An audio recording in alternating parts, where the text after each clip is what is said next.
Vous est-il déjà arrivé de chercher votre place? Comme si vous aviez passé une partie de votre vie à vous adapter pour être accepté, aimé ou reconnu. Bienvenue dans Dialogue intérieur. Histoire vraie, chemin intérieur. Dans cette saison, chaque histoire se découvre en 2 temps.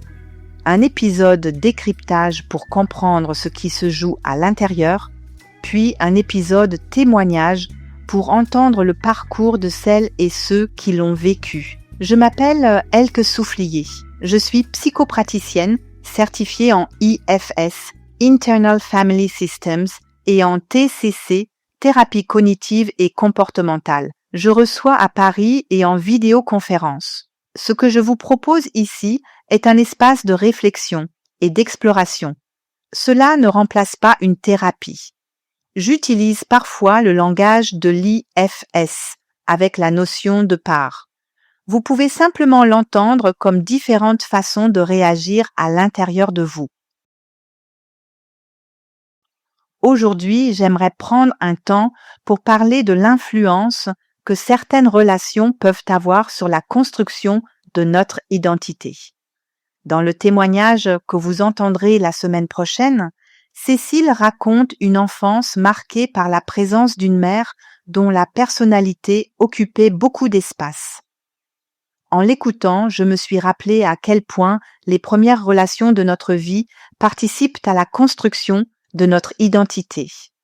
Lorsque nous sommes enfants, nous découvrons qui nous sommes à travers le regard de ceux qui prennent soin de nous.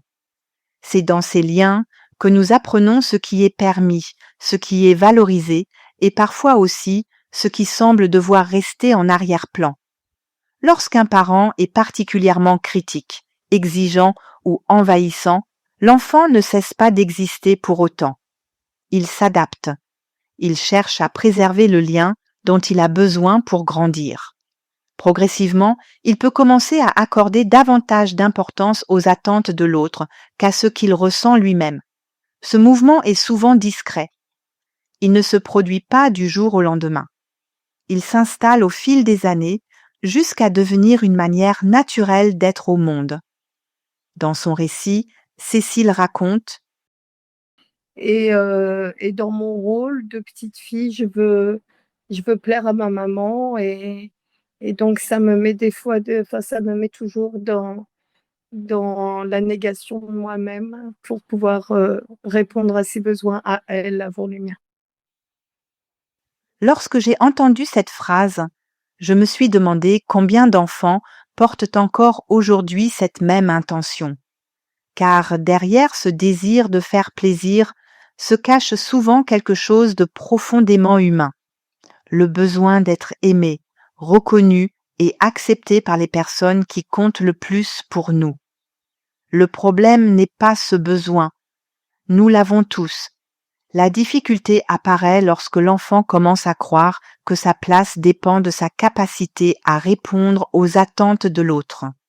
Peu à peu, il devient attentif à ce qui fera plaisir, à ce qui évitera une critique ou à ce qui permettra de maintenir l'harmonie.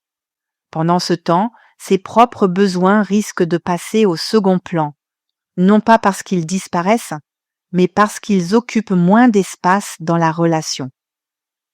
Et lorsque cette façon de fonctionner s'installe pendant de nombreuses années, elle finit parfois par influencer la manière dont une personne se perçoit elle-même. Elle connaît les attentes des autres. Elle sait comment répondre aux besoins de son entourage. Elle développe une grande capacité d'adaptation. Pourtant, lorsqu'elle essaie de se demander ce qu'elle veut réellement pour elle-même, la réponse peut sembler beaucoup moins évidente. C'est ce qui rend ce type de parcours difficile à reconnaître. Pendant longtemps, cette manière d'être paraît normale. Elle est même souvent valorisée. La personne est perçue comme généreuse, attentionnée ou disponible.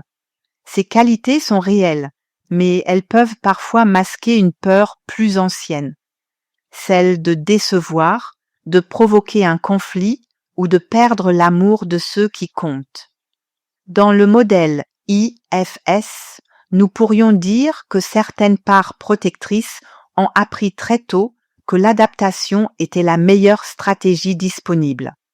Elles ont compris qu'il était plus prudent de préserver la relation que d'exprimer certains besoins ou certains désaccords. Ces parts ne cherchent pas à nous limiter. Elles essaient de nous protéger. Et bien souvent, elles continuent à agir longtemps après que les circonstances ont changé.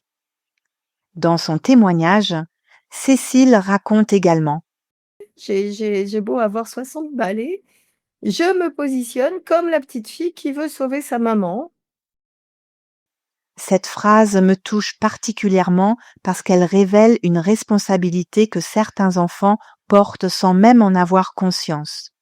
Lorsqu'un parent souffre, traverse des difficultés ou occupe une place très importante dans la vie familiale, l'enfant peut parfois croire qu'il a un rôle à jouer dans le bien-être de ce parent. Cette responsabilité n'est pourtant pas la sienne.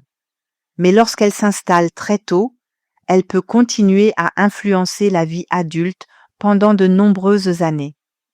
À partir de ce moment-là, prendre sa place devient souvent plus complexe qu'il n'y paraît, car chaque mouvement vers soi peut être vécu comme une forme de trahison.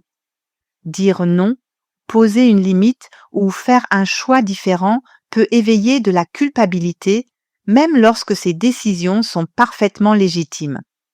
Le chemin vers soi demande alors bien plus qu'une simple prise de conscience.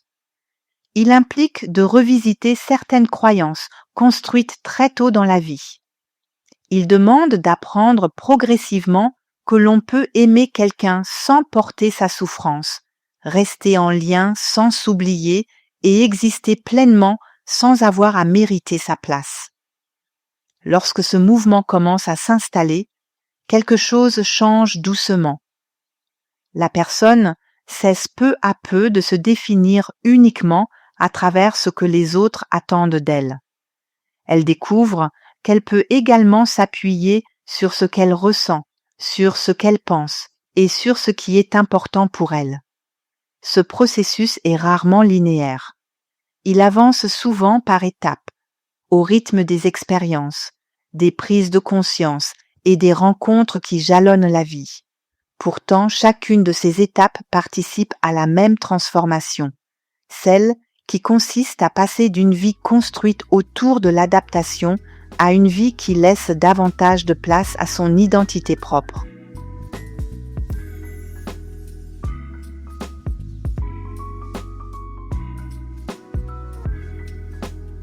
La semaine prochaine, vous entendrez Cécile raconter ce parcours dans ses propres mots. Vous découvrirez comment cette histoire s'est construite, comment certaines blessures ont continué à l'accompagner à l'âge adulte et ce qui lui a permis peu à peu de retrouver sa place. Merci d'avoir écouté Dialogue intérieur. Histoire vraie, chemins intérieurs. Si cet épisode vous parle, vous pouvez soutenir ce podcast en vous abonnant, en laissant une étoile ou en le partageant autour de vous. Où que vous soyez, quoi que vous traversiez en ce moment, prenez soin de vous et de votre monde intérieur.